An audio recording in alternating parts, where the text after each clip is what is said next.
ഈ ഡാൽസ എന്താണെന്ന് കേട്ടിട്ടുണ്ടോ നിങ്ങൾ? ഇല്ലെങ്കിൽ മോശമാണേ. നല്ല ചൂട് നെയ്ച്ചോറും കൂടെ ഡാൽസയും ബീഫും, ഈ ഒരു കോംബോ കഴിക്കാൻ ഓരോ നോമ്പും വരാൻ വെയിറ്റ് ചെയ്യണം. ഇതുവരെ ഇത് ട്രൈ ചെയ്യാത്തവരുണ്ടെങ്കിൽ ഇപ്പോൾ തന്നെ വീഡിയോ സേവ് ചെയ്തോ. Welcome to yet another episode of our Ramadan series. ചൂട് നെയ്ച്ചോറ് ഇങ്ങനെ ഇലയിലോട്ട് ഇട്ട് കൂടെ സലാഡും പപ്പടവും അതിൻ്റെ മേലോട്ട് ഈ ഡാൽസയും ഒഴിച്ച് കഴിച്ചാൽ എനിക്കിപ്പോൾ ഡാൽസയും നെയ്ച്ചോറും വേണം എന്ന അവസ്ഥയാവും. ഡാൽസ എന്താ എന്നല്ലേ സാമ്പാർ പോലെയൊക്കെ തോന്നുമെങ്കിലും അതല്ല. മട്ടൻ്റെ എല്ലും പാർട്സും ഒക്കെ ഇട്ട് ദാലൊക്കെ ഇട്ട് വെക്കുന്ന ഒരു ഐറ്റം, ഒരു ഡിഫറെൻറ്റ് ടേസ്റ്റാണ്. അപ്പോൾ നമ്മൾ എവിടെയാ പറഞ്ഞു നിർത്തിയ? പപ്പടം പൊട്ടിച്ച് കൂടെ ബീഫോ ചിക്കനോ എന്തെങ്കിലും ഉണ്ടെങ്കിൽ ഡബിൾ ഓക്കെ. ഈ ബീഫ് ഇത്തിരി മുറ്റായിരുന്നാലും ഡാൽസ് ഒരു രക്ഷയുമില്ലായിരുന്നു. ഈ നെയ്ച്ചോറൊക്കെ അൺലിമിറ്റഡ് ആയിട്ട് മേടിക്കാം. അപ്പോൾ ലൊക്കേഷൻ ട്രിവാൻഡ്രം മണക്കാടുള്ള ജെയ്ത്തൂനാണ്.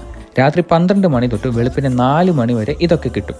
മറക്കണ്ട, നോമ്പിന് മാത്രം ഇതൊക്കെ കിട്ടും. ട്രൈ ചെയ്യുക, കമന്റ് അറിയിക്കുക.